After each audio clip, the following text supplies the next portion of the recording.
मालिक को पाया जा सकता है, उसका ठिकाना कहाँ है।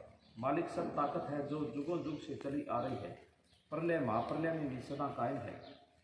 उसे प्रेम द्वारा ही गुरु की कृपा से पाया जा सकता है। मालिक आप अनामी में बैठा है, वह संतों के भेष में आकर सत्संग के जरिए जीवों को आत्मा का परमात्मा से मिलाने का रास्ता बताता है, क्योंकि परम संतों ने ही अपने अंतर में नाम शब्द की कमाई करके मालिक की महिमा को देखकर अपने अनुभव द्वारा गुणगान किया है।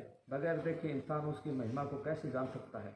सुनी सुनाई या किसी ग्रंथों के सारे बात करने से संत नहीं बनता। परम संत बाबा मल्लूराम जी ने मैनेजर महावीर साहिब को अंदर के राम के दर्शन करवा के फरमाए कि मैनेजर अब तुम्हारा सत्संग किसी ग्रंथ पोथी शास्त्रों के सारे नहीं बल्कि तुम्हारे अनुभव द्वारा होगा। अनुभव द्वारा फरमाए गए वचन में सच्चाई होती है, क्योंकि वे खुद सतगुरु के अंदर मिलकर उसी का रूप बन जाते हैं। उनके अंदर मालिक का हुक्म काम करता है। अगर उन संत महापुरुषों के अनमोल वचनों को कोई जीव थोड़े समय के लिए ही प्रेम पूर्वक सुनकर अमल करे तो उनके सब काम परमपिता परमात्मा खुद आप करता है, जिस प्रकार ब्रह्मानंद जी का किया था। ब्रह्मानंद जी स्टेशन का मास्टर था। उसने 2 घंटों तक कबीर साहिब का सत्संग सुनी तो प्रेम के अंदर इतना मस्त हो गया कि रेलगाड़ी की टिकटें बांटना भी भूल गया। सत्संग संपन्न होने के बाद टाइम देखा तो ख्याल आया कि गाड़ी तो निकल चुकी है और आज मैंने टिकटें भी नहीं बांटी। जल्दी जल्दी से रेलवे स्टेशन पर जाकर पूछा कि आज गाड़ी किसने पास की, तो स्टेशन मास्टर कहने लगा कि आपने ही तो थोड़ी देर पहले यात्रियों को टिकटें देकर गाड़ी पास की थी। ब्रह्मानंद को बड़ी हैरानी हुई और सोचने लगा कि मैं तो सत्संग सुन रहा था, फिर उस समय मेरा रूप बनाकर टिकटें बांटने वाला कौन है, कहाँ है। तब ब्रह्मानंद जी कहने लगी कि वो टिकटें बांटने वाले एक बार फिर से दर्शन दे। विरह में ब्रह्मानंद जी ने नौकरी छोड़ दी और बोले कि तनख्वाह भी अब वही लेगा जिसने टिकटें बांटी है, और प्रभु के भजन सिमरन में लग गए। संतों ने प्रेम लगाकर परमपिता परमात्मा को खुश किया है। जो समय सतगुरु की याद में लगता है वही समय उसके घर मंजूर होता है, बाकी समय तो अंधेरी रात की तरह गुजरता है। एक बार किसी प्रेमी ने परम संत बाबा मल्लूराम जी से पूछा कि लोग तो सारी सारी रात जागरण करते हैं, आप 2 घंटे का सत्संग रखते हो, इसका क्या कारण है। परम संत बाबा मल्लूराम जी फरमाए कि अगर पूरी श्रद्धा और प्रेम से यह मन 2 घंटे भी गुरु के कीर्तन में ठहर जाए तो भी मालिक जीव की सुनाई करता है। अगर अंदर प्रेम और श्रद्धा नहीं, विश्वास नहीं, तो सारी उम्र सत्संग सुनो कुछ नहीं बनेगा। इसलिए सत्संग का समय थोड़ा हो या ज़्यादा अंदर वचनों पर अमल करना आवश्यक है।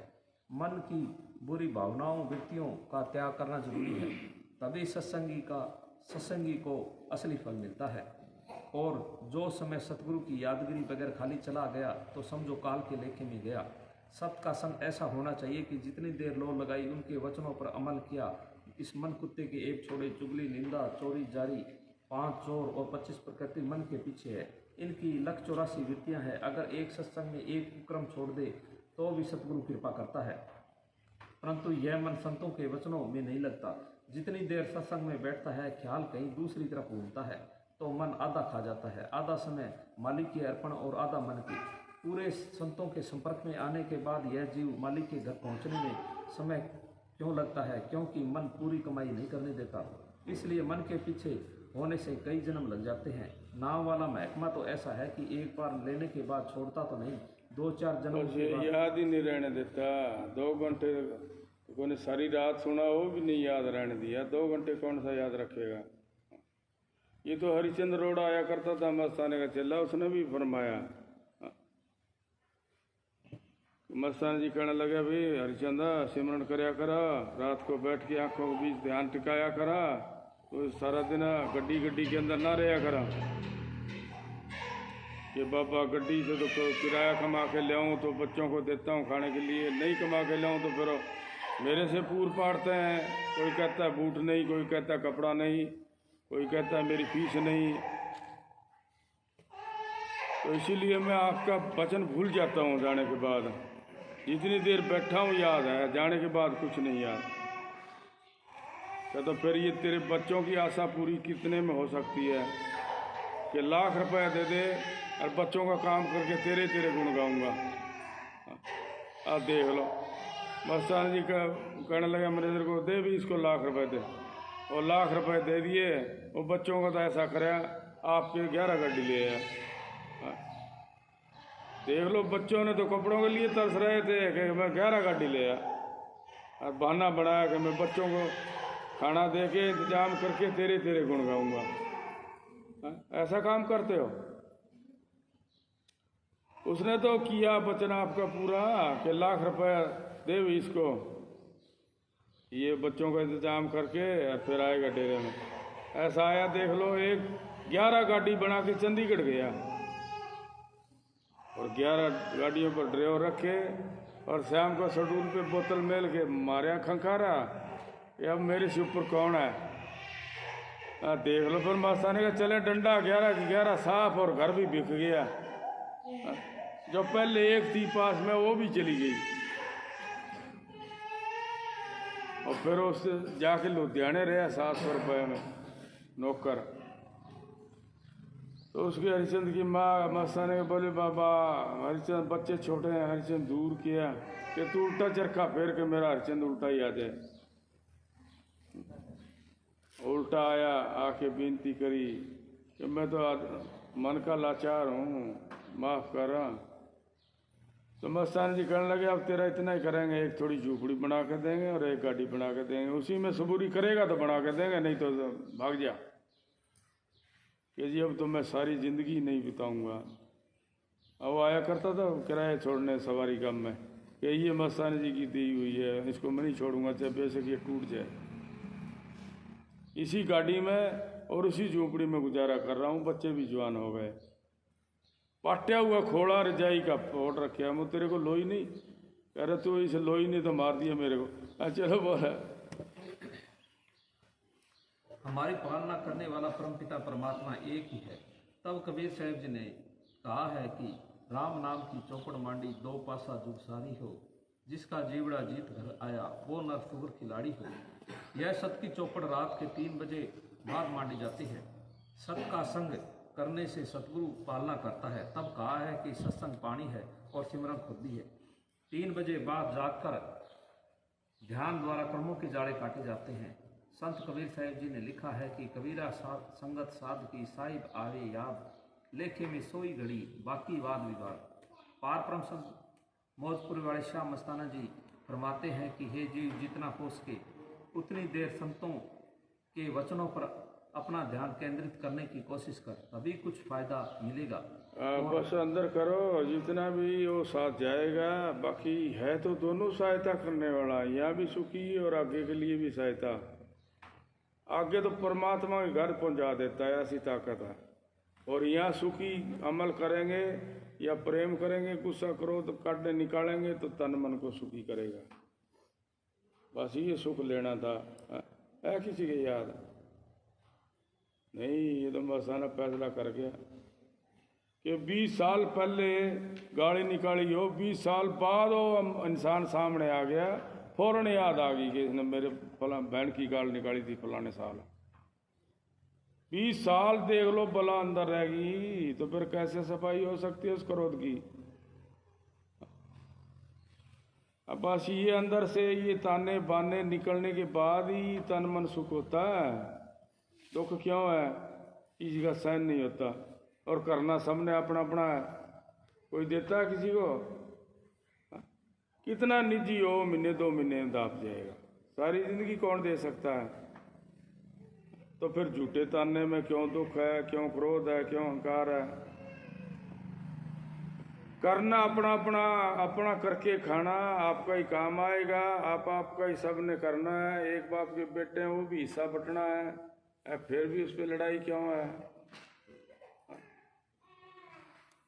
प्रेम से कर ले उस हिस्से को तो बुद्धिमान है और उस पर परिवार का भी सुख है।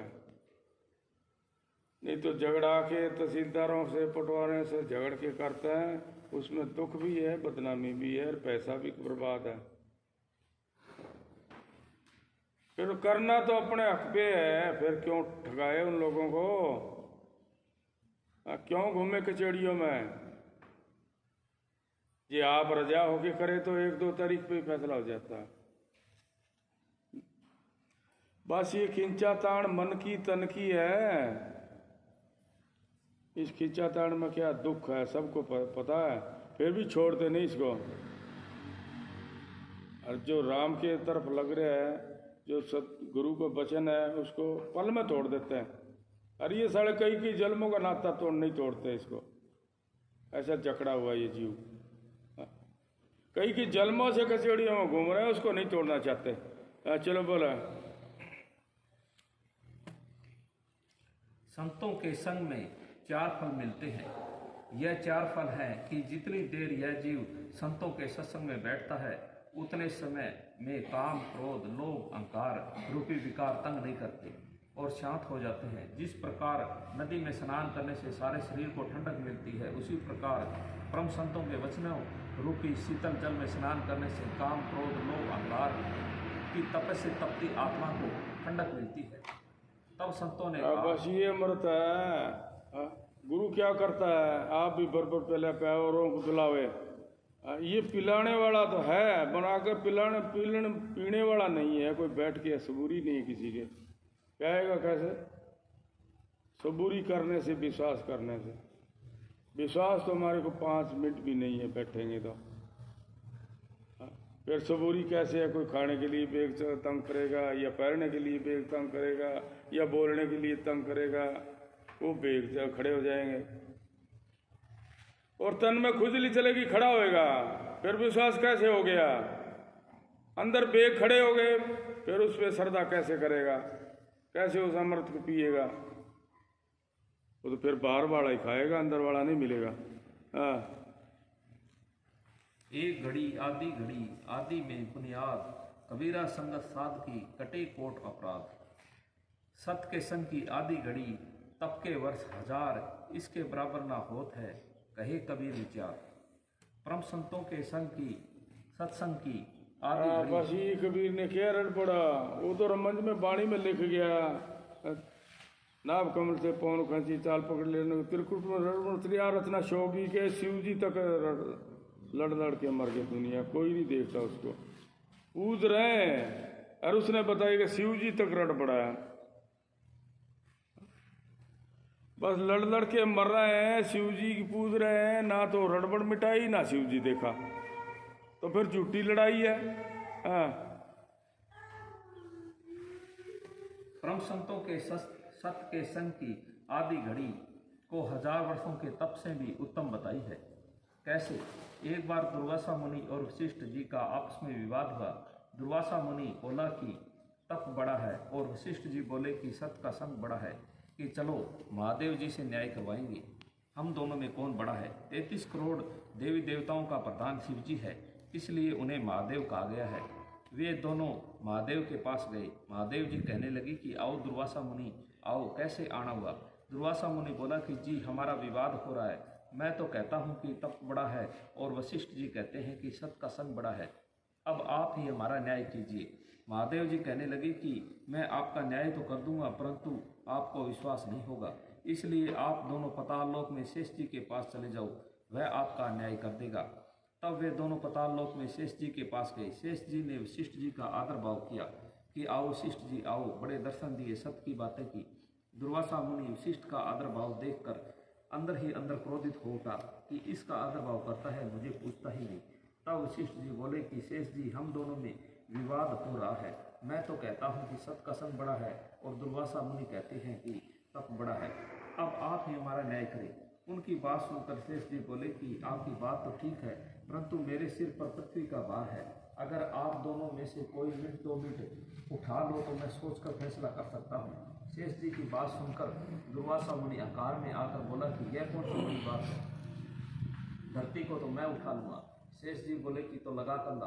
जब दुर्वासा मुनि ने कंधा लगाया और शेष जी ने थोड़ा भार छोड़ा तो उससे धरती का भार सहन नहीं हुआ, तो चिल्लाया। तब शेष जी वशिष्ठ जी से बोले कि इसका तो फैसला हो गया, अब तुम बोलो। तब वशिष्ठ जी वहाँ अपना वचन कहते हैं कि अगर मैंने श्रद्धा से सत्संग किया है या सुना है तो आदि घड़ी का सत्संग पृथ्वी को अर्पण करता हूँ। तो पृथ्वी वहाँ की वहाँ रुक गई। सतगुरु जो महावीर साहिब जी फरमाते हैं कि इंसान बस इसका जवाब आ जाता है। रावण और शिव जी का भी हुआ था। उसने रावण ने पहाड़ चक के अहंकार हुआ, और अहंकार तोड़ने के लिए प्रयत्न किया। शिव जी ने पैर रखा था, उसका पैर ने हाथ नहीं निकला। कौन सा कंधा लगा के ठा सकते हो?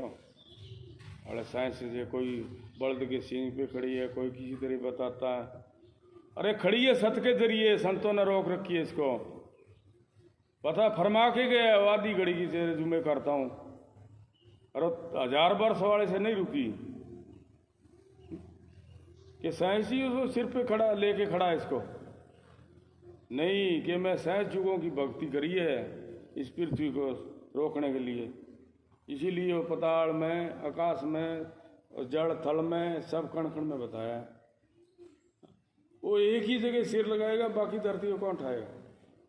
अरे पागल, वो कण कण में है, पताल में भी है, जड़ में भी है, आकाश में भी है, वायु में भी है और जीवों में भी है।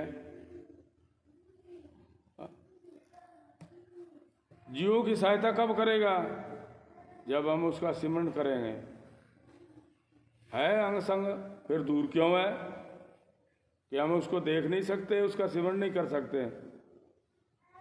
बस इसीलिए गुरु बिचौला है। बस अब तो कलयुग भेड़ा आ रहा है। लड़कियां भी अपने आप जाके कचेड़ियों में शादी करा लेते हैं, तो ऐसे आराम मिल जाएगा? नहीं, करोड़ों यत्न करो, ऐसे नहीं मिलेगा। गुरु के बगैर नहीं मिलेगा और टीचर के बगैर विद्या नहीं आएगी। और फिर उसको पाने के लिए अगर कोई लालच करोगे या कोई सुख देखोगे तो नहीं मिलेगा। ये तो मस्ताना भी फैसला कर गया कि कोई लोभ का, सुख का, लालच का, धन का लोभ करके अगर अलख जगाता है तो सतगुरु को बेच रहा है। क्या मानते हो कि अपना स्वार्थ देख के जो जाता है सत्संग में गुरु के पास और फिर अलख जगाने लग जाता है, वो तो बेचने लग गया सतगुरु को। देख लो ऐसे हाल होता है। फिर एक ही बात है, उसने फैसला कर दिया कि आपको बाप को बेचने वाला और सतगुरु को बेचने वाला दुनिया में कोई घटिया नहीं है। ऐसा करोगे तो नरक के भागीदार बनोगे। चलो बोला। सतगुरु पारब्रह्म संत मैनेजर महावीर साहिब जी फरमाते हैं कि इंसान चाहे कितना भी जप तप कर ले, फिर भी अंदर से अहंकार नहीं निकलेगा। अहंकार को दूर करने के लिए परम संतों की सत्संग करनी जरूरी है, तभी अंदर के विचारों से। बस अब 2 ही बातें रह रही है और क्या। अब तो है थोड़ा सा कच्चा ही काम है, क्यों सरकार ने भी दिलासा दे रखा है, बेटा बाप को कहना ना मान बेदखल कर दो। अब बेटा बेचने लग जाएगा, फिर क्या करोगे भाई? फिर सरकार क्या इंतजाम कर लेगी? बस ये साधुओं का हाल है। कफनी गाल के शाम को मुंड मुंडाई, सवेरे अब दूध बनया, काम लिया पट्टे, कोई गाले कोई नट्टे। अरे 2 रोटी से सूरी नहीं है, सारे काम में फेरी लगा ली। फिर उसकी दर्शना और पेट की भूख कैसे मिटेगी? सारे गांव से नहीं भूख मिटी, फिर वो कैसे मिटा सकता है? कोई इंतजाम है? इंतजाम मालिक के आश्रय पे बैठने से है इंतजाम। हम बैठे थे इस टिब्बे पे आके, कौन सी यहाँ बखारी भरी थी? किसने आके यहाँ ट्राली रिताई थी? तो फिर 2 रोटी तो मिल गई यहाँ भी। आंतरिक सत्संग। पारब्रह्म संत मैनेजर महावीर साहिब जी फरमाते हैं कि असली सत्संग 2 आंखों के ऊपर आत्मा का परमात्मा के साथ होता है। एक ऐसा सत्संग